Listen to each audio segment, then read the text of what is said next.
इस मूवी के स्टार्ट में हम बारबरा नाम की एक छोटी लड़की को देखते हैं जो जंगल में जाकर एक रेड कलर का जूस बना रही होती है। जूस बनाने के बाद वो उसे जंगल में अलग अलग जगहों पर डाल देती है और फिर वो थोड़ी ही दूर एक जगह पर जाकर छुप जाती है। इसका मतलब ये था कि वो किसी को ट्रैप करने की कोशिश कर रही थी। इसके फौरन बाद हम एक डरावने से हाथ को देखते हैं जो कि उस जूस को हाथ लगाता है और ये सब कुछ दूर खड़ी बारबरा भी देख रही थी। इसके बाद हमें बारबरा की सिस्टर दिखाई जाती है जो कि अपने सिबलिंग्स के लिए खाना बना रही थी। इसी दौरान बारबरा का भाई अपने फ्रेंड्स के साथ वीडियो गेम खेल रहा था जिससे वो काफी शोर कर रहे थे, जिसकी वजह से बारबरा को गुस्सा आता है और वो टीवी बंद कर देती है और कहती है कि तुम्हें बिजली बचानी चाहिए, टाइम वेस्ट मत करो अपना। इस बात की वजह से बारबरा के भाई को काफी गुस्सा आता है। फिर जब बारबरा की सिस्टर उनसे खाना खाने के लिए कहती है तो उसका भाई उसे कहता है कि मुझे खाने में मीट चाहिए था। ये कहकर वो गुस्सा होते हुए वहाँ से चला जाता है। यहाँ पर हमें पता चलता है कि बारबरा की सिस्टर अकेले ही अपने सिबलिंग्स का ख्याल रख रही है। इसके बाद हम देखते हैं कि बारबरा जब ऊपर वाले रूम में जाने की कोशिश करती है तो उसे वहाँ पर अजीब सी आवाज सुनाई देती है जिसकी वजह से वो काफी डर जाती है और वहाँ से भाग जाती है। फिर बारबरा अपने पर्स की पॉकेट में एक छोटा सा हैमर रखती है। इसके बाद नेक्स्ट डे हम बारबरा को एक टूटी हुई ट्रेन के पास देखते हैं जिस ट्रेन पर बारबरा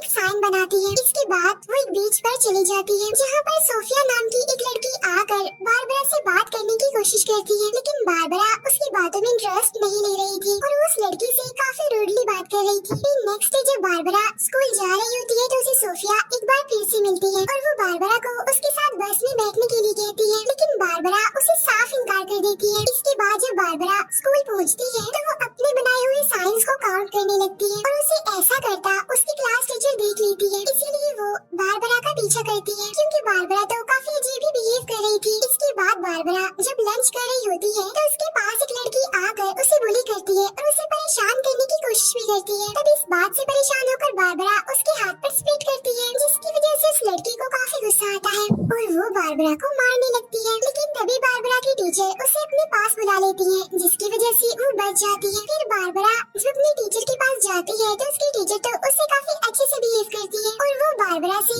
बात करने की भी कोशिश करती है, लेकिन बारबरा तो उससे भी काफी रूडली बात करती है और वहाँ से चली जाती है। अब बारबरा की ये बात उसके टीचर को भी काफी बुरी लगती है। इसके बाद बारबरा जब पानी पी रही होती है तो वही बुली करने वाली लड़की फिर से वहाँ पर आ जाती है और वो फिर से बारबरा को मारने की कोशिश करती है, लेकिन बारबरा तो उससे बिल्कुल भी नहीं डर रही थी। लेकिन इससे पहले कि वो लड़की बारबरा को मारती वहाँ पर प्रिंसिपल आ जाते हैं जो उस बुली करने वाली लड़की को देखकर उसे एक हफ्ते के लिए सस्पेंड कर देते हैं। इसके बाद हमें एक बीच का सीन दिखाया जाता है जहाँ पर बारबरा के साथ सोफिया भी थी और इस बार बारबरा उससे गुस्से से बात नहीं करती बल्कि अब उन दोनों की दोस्ती हो चुकी थी और यहाँ पर सोफिया बारबरा की बहादुरी से काफी इम्प्रेस होती है क्योंकि उसने उस बुली करने वाली लड़की का काफी बहादुरी से सामना जो किया था। इसके बाद बारबरा सोफिया को जायंट्स की कहानी सुनाती है जिसमें सबसे पहले वो उस जायंट के बारे में बताती है जो सबसे पहले पैदा हुआ था कि वो तो साइज में बहुत ही बड़ा था, लेकिन अब क्योंकि वो अकेला था तो इसीलिए उसने खुद को मार दिया, जिसकी बॉडी से बहुत सारे जायंट्स पैदा हुए जिनमें एक तो वो जायंट्स थे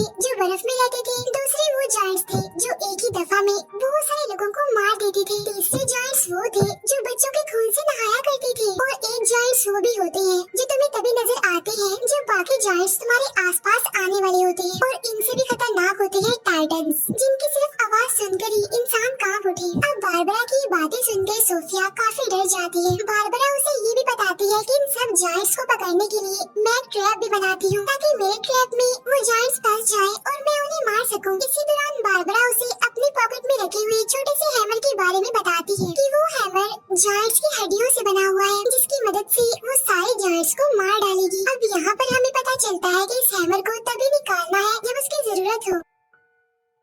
इसी दौरान सोफिया बारबरा की पॉकेट पर क्वास्की लिखा हुआ भी देखती है तो इसीलिए वो बारबरा से इस बारे में पूछती है, जिस पर बारबरा उसे बताती है कि असल में क्वास्की एक बास्केटबॉल प्लेयर था। तभी अचानक से बारबरा अपने आसपास बहुत सी अजीब चीजें नोटिस करती है तो इसीलिए वो वहाँ से जाने लगती है, जिस पर सोफिया उसे काफी रोकने की कोशिश भी करती है, लेकिन बारबरा उसे खुद से दूर रहने के लिए कहती है क्योंकि बारबरा का मानना था कि जो कोई भी उसके पास आता है तो उसे कोई न कोई नुकसान हो जाता है। इसके बाद बारबरा जब जंगल से गुजर रही होती है तो उसे वहाँ पर जायंट्स के होने का एहसास होता है, इसीलिए उस जायंट को ट्रैप करने की कोशिश करती है, लेकिन वो जायंट वहाँ से चला जाता है। इसके बाद बारबरा जब अपने घर वापस आती है तो उसे ऊपर वाले रूम से फिर से किसी चीज की आवाज सुनाई देती है तो इसीलिए वो हिम्मत करके वहाँ पर जाने की कोशिश करती है, लेकिन साथ साथ उसे वहाँ पर कोई बुला भी रहा था और तभी हम वहाँ पर एक अजीब सी चीज का शैडो भी देखते हैं, जिसे देखकर बारबरा काफी घबरा जाती है और वहाँ से भाग जाती है। इसके बाद नेक्स्ट डे बारबरा फिर से अपने टीचर से मिलती है और इस बार वो अपने टीचर से काफी अच्छे से बात करती है। अब यहाँ पर हम ये जान पाते हैं कि बारबरा को ऐसा लगता है कि लोग बेवकूफ हैं, इसीलिए तो वो लोगों से ज्यादा बात नहीं करती। इसके बाद जब बारबरा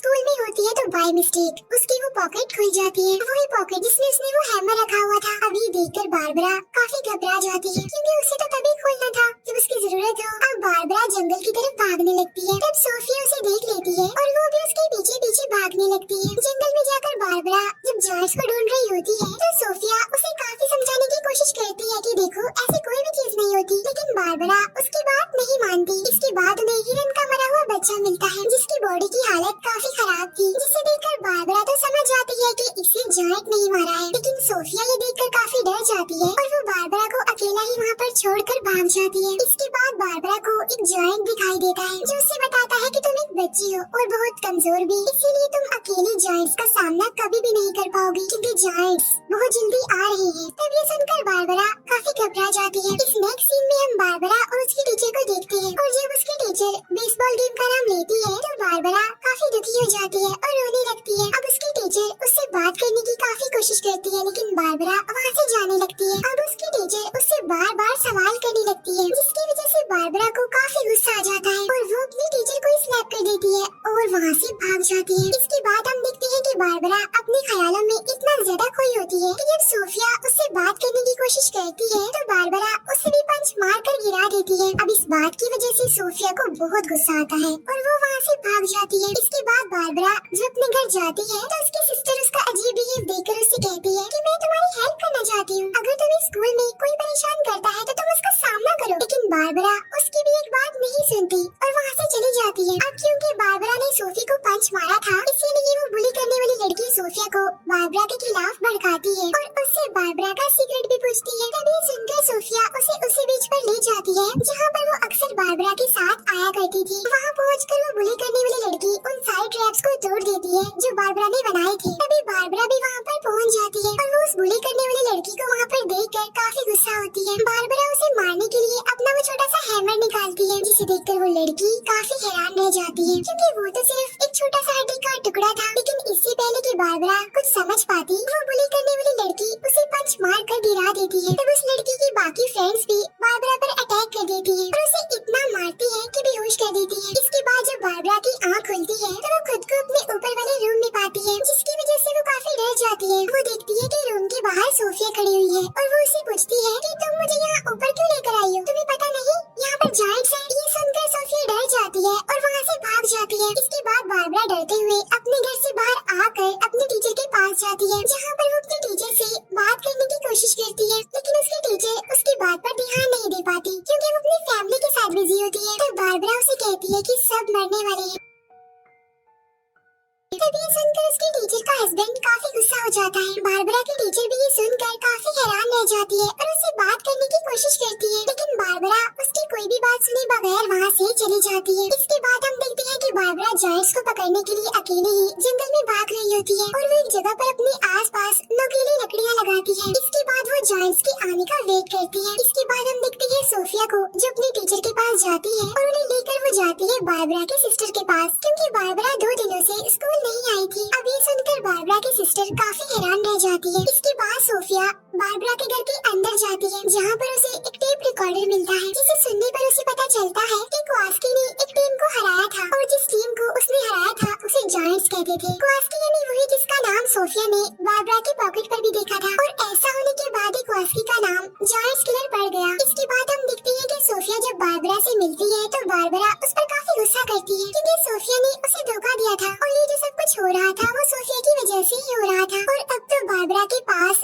जायंट्स को रोकने के लिए वो हैमर भी नहीं है। तो बारबरा को एक बार फिर से वही जायंट दिखाई देता है जो उसे पहले भी दिखाई दे चुका था। इस बार वो जायंट्स बारबरा को धमकी देते हैं और उसे जंगल में आने के लिए कहते हैं। इसके बाद बारबरा जब उसे टूटे हुए ट्रेन में पहुंचती है, जहां पर जायंट्स उस पर अटैक करने की कोशिश करते हैं, लेकिन वो अपने बनाए हुए साइंस को इलेक्ट्रिसिटी की मदद से एक्टिवेट कर देती है, जिसकी वजह से वहाँ पर आग लग जाती है और वहाँ पर जितने भी जायंट्स होते हैं वो सब मारे जाते हैं। इतनी ही देर में सोफिया भी वहाँ पर आ जाती है और वो ट्रेन को जलता हुआ देखकर काफी घबरा जाती है और इस बारे में वो बारबरा से पूछती है, जिस पर वो कहती है कि मैंने ऐसा करके तुम सबकी जान बाद वो वहाँ से चली जाती है। नेक्स्ट डे हम देखते हैं कि पूरे शहर का मौसम काफी खराब है और न्यूज में तो तूफान आने के बारे में बताया जाता है। इसी दौरान बारबरा की सिस्टर को उसका लेटर मिलता है जिसमें बारबरा अपनी बहन को सॉरी कहती है और तभी उसकी सिस्टर के पास बारबरा के टीचर की भी कॉल आती है जो उससे बारबरा के बारे में ही पूछती है। तब उसकी बहन बताती है कि बारबरा तो घर पर है ही नहीं। इसके बाद हम देखते हैं बारबरा को जो बारिश में भी उसे बीच पर होती है। वहाँ पर उसकी टीचर भी पहुँच जाती है जो उसे घर चलने के लिए कहती है, लेकिन बारबरा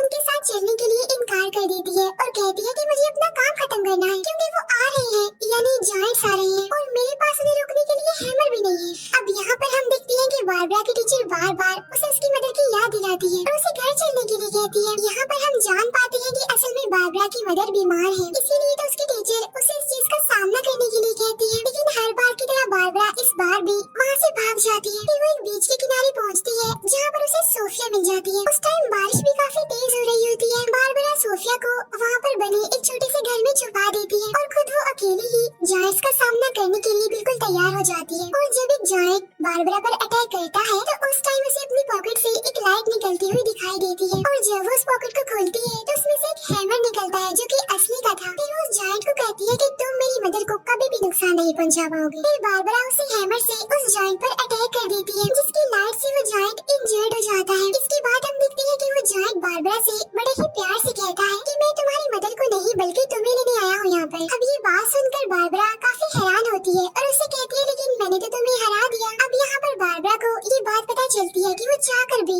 अपनी मदर को नहीं बचा सकती, जिसकी वजह से बारबरा काफी गुस्सा हो जाती है। इसी दौरान वो जायंट बारबरा को अपने हाथ में उठा लेता है और उसे खाने की कोशिश करता है, लेकिन बारबरा अपने हैमर से उस पर फिर से अटैक करती है जिसकी वजह से वो जायंट उसे नहीं खा पाता और वो जायंट वापस भी चला जाता है, जिसकी वजह से शहर का मौसम भी अब काफी बेहतर हो गया था। इसके बाद सोफिया बाहर आकर बारबरा को काफी आवाजें लगाती है और ठीक उसी टाइम बारबरा तो पानी में डूब रही होती है और उसे उस टाइम जायंट की आवाज भी सुनाई दे रही होती है जो उसे कह रहा होता है कि एक दिन तो सबने मरना है, इसीलिए जब तक तुम्हारे पास टाइम है तुम अपने हर एक मोमेंट को ऐसे जियो जैसे वो तुम्हारी जिंदगी का आखिरी पल हो। ये सुनकर बारबरा की जीने की उम्मीद फिर से जाग जाती है और इसीलिए वो पानी से बाहर निकल आती है। इसके बाद बारबरा हिम्मत करके ऊपर वाले रूम में जाती है और यहाँ पर हम देखते हैं कि इस रूम में कोई और नहीं बल्कि उसकी मदर है जिनकी हालत काफी खराब है, यानी वो काफी बीमार है। वो बारबरा को वहाँ पर देखकर काफी खुश होती है क्योंकि उन्हें लग रहा था कि वो कभी भी बारबरा से दोबारा नहीं मिल पाएंगी। इसके बाद बारबरा अपने बिहेव पर